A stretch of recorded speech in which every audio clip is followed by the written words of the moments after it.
Hello friends, welcome to my channel and thanks for watching this video. So we have ended with one more very important and interesting week in the Wall Street, and there is an old saying which becomes or which turns to time and time again, and that is stock market always climbs the wall of worry, and it does not matter what is happening across the globe.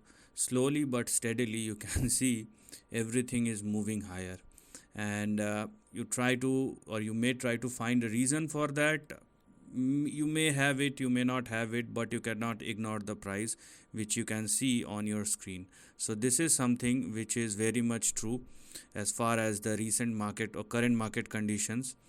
And when you consider all the global developments which are happening, you may find it surprising, or you may want to be a risk averse person, but sometimes you need to understand that there is an opportunity cost if you stay out from the market beyond a certain point.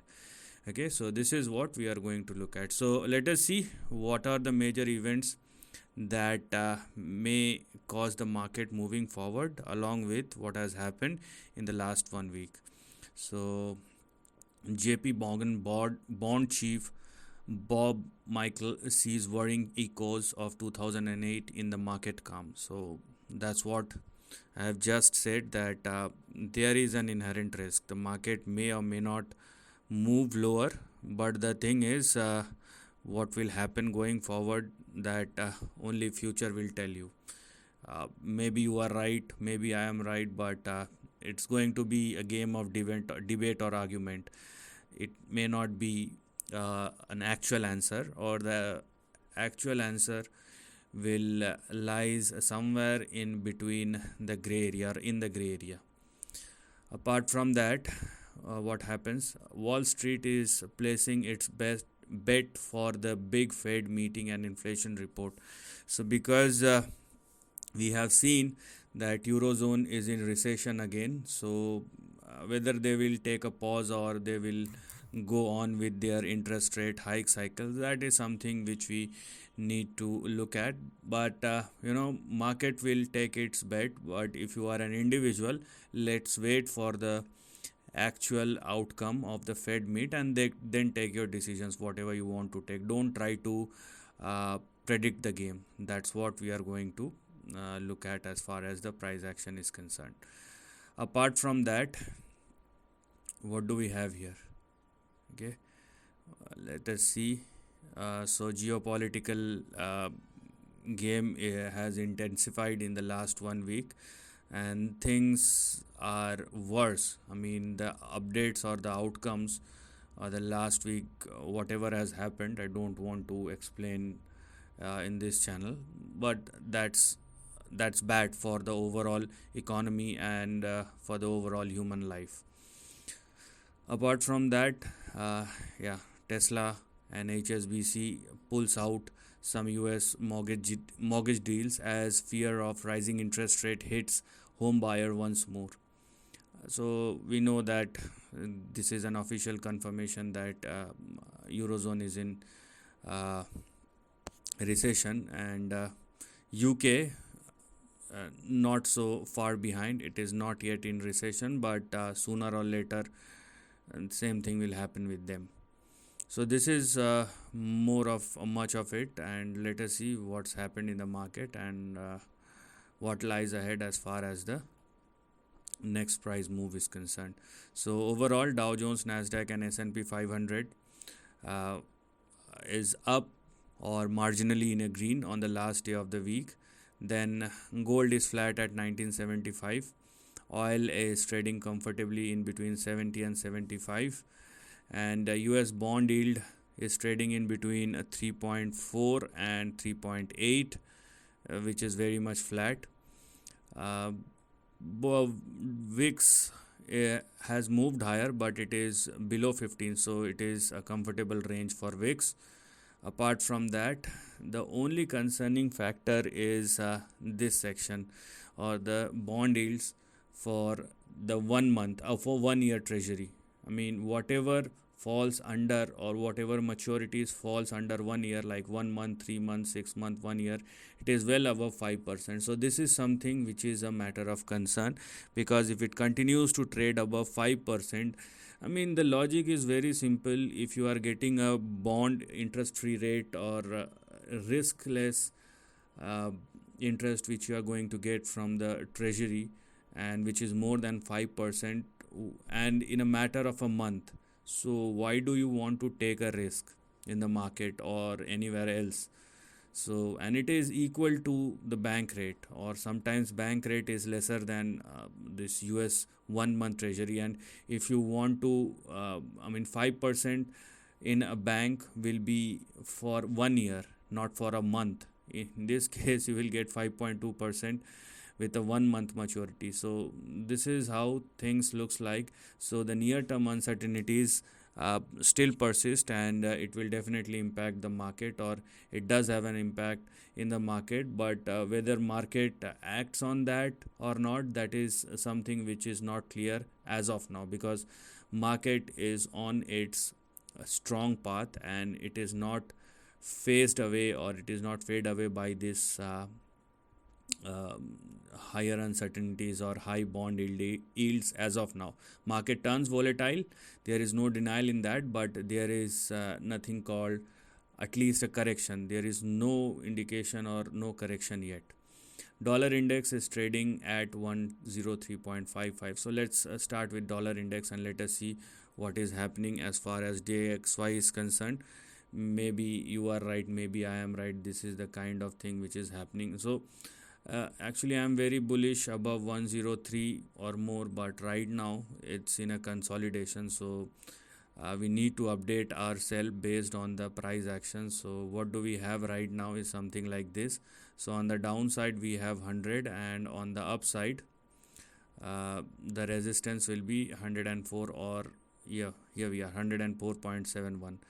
If dollar index started moving beyond 104.71, then we have 105.86. Otherwise it will again move towards 100.8, which is going to be your support. So dollar index is trading in between 100 and 104.71. So this is the range which we are going to look at as far as the price chart of dollar index is concerned. So right now it is a range bound, and technically it should go lower from this point, but and indicators are also saying the same, that it is moving towards 100. But that is something which we are going to look at. And if you want to go long in dollar index, then wait for the dollar index to surpass this line or sustain above 104.71. So this is something which we are going to look at. Now next, about the Dow Jones. The Dow Jones, as I have said in my previous video,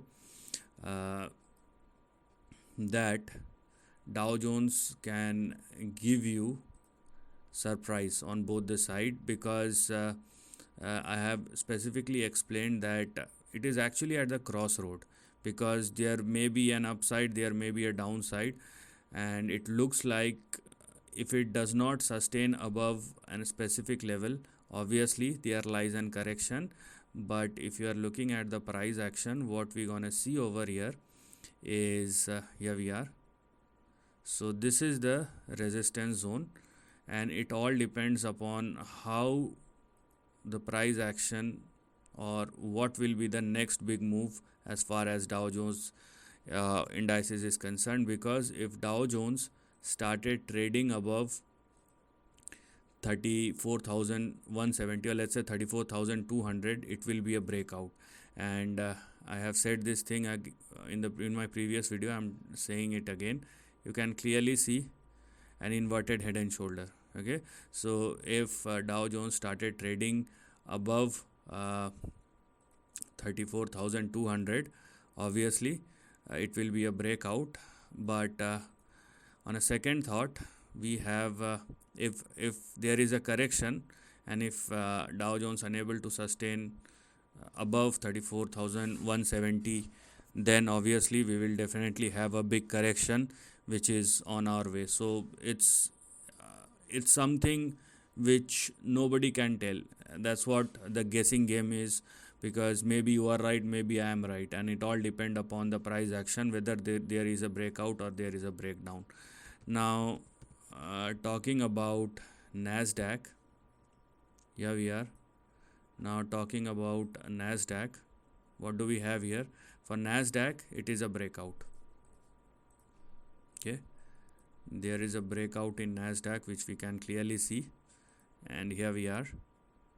So if NASDAQ trades above this line, above this point, so here we are, and yeah, 13,200, which NASDAQ has already crossed. So it means technically the range breakout has happened. Okay, so one positive indication from the NASDAQ itself, and NASDAQ sustains above 13,160 and 13,200, which technically means a breakout for NASDAQ, and the next potential target will be 14,660 if NASDAQ continues to trade above 13,200. That is a conditional thing. So whatever we have here right now, or for NASDAQ, is very good. Now talking about S&P 500, because S&P 500 is a combination of both NASDAQ and Dow Jones, but the weightage, as far as the weightage is concerned, so the NASDAQ weightage is much more compared to the Dow Jones. But anyways, S&P 500 is on the verge of a breakout. It is not far behind, and if there is any further push from I would say Dow Jones, that is enough for the S&P 500 to surpass 4330 or more, and in that case it will be considered as a breakout. So both Dow Jones and S&P 500 is on the verge of a breakout, and a NASDAQ breakout has already happened. So if there is an up move beyond 4334 for S&P 500, the next target for S&P 500 will be 4,700. Okay, so this is what we are going to look at as far as S&P 500 is concerned. So this is all about all the major indices. Now let us see what gold is doing, because so this is what the gold future is telling you. It is now in a consolidation mode. Okay, whatever correction has happened in the short term, it looks like it is over as of now, and gold is consolidating. So if you want to go long as far as gold is concerned, and because it is in consolidation, one must not take any irrational decision. I mean, talking about both the side. So this is what do we have here. So here we are, and so let's look at the price action. So on the upside we have 2000, and on the downside we have 1960. So if you, or here we are, okay, so 1960. So what we have here, if you want to go short, then wait for, this is gold futures chart, wait for the chart to fall below 1960, and if you want to go long, you can still go long with a target of 2000, but the breakout will happen above 2001. So if gold futures started trading above 2001, it will be considered as a breakout. So this is how the gold price chart is telling you. Apart from that, let me show you the commodity index. Okay, overall commodity index this time. NYC, this is the chemical commodity and energy and metal capped. So let me show you the overall. There is an overall commodity index, yeah, Bloomberg commodity index. So this is what I'm talking about, and now you can see what is the price chart of overall global commodity index. So this is the price chart of Bloomberg commodity. I mean, this is a basket commodity, and overall what we can see as far as the global commodity index is concerned, it looks like there is I mean, the correction looks like it is over. Okay, the correction is over as of now, and here we are. So it looks like that the correction is over, and now it all depend upon whether the commodity index, just for the just for the sake of your information, it is Bloomberg commodity. There are in numbers of commodity indices with different commodities, and they will tell you different pictures, so you need to be aware about all these things. Now if Bloomberg commodity index continues to trade above 97, it is indeed very bullish, because it will then give you an indication that it may move towards its previous high of 140. Okay, so here we are. So if Bloomberg commodity index continues to sustain above 97 or 99, then the target will be 128 and 141. I'm talking about the overall basket. You can dig down deeper and you can check out the individual commodity prices, but overall this is what we have here as far as the price action is concerned. Okay, so if you are thinking that there will be a further fall in the short term or in the near term, the chart is saying something else.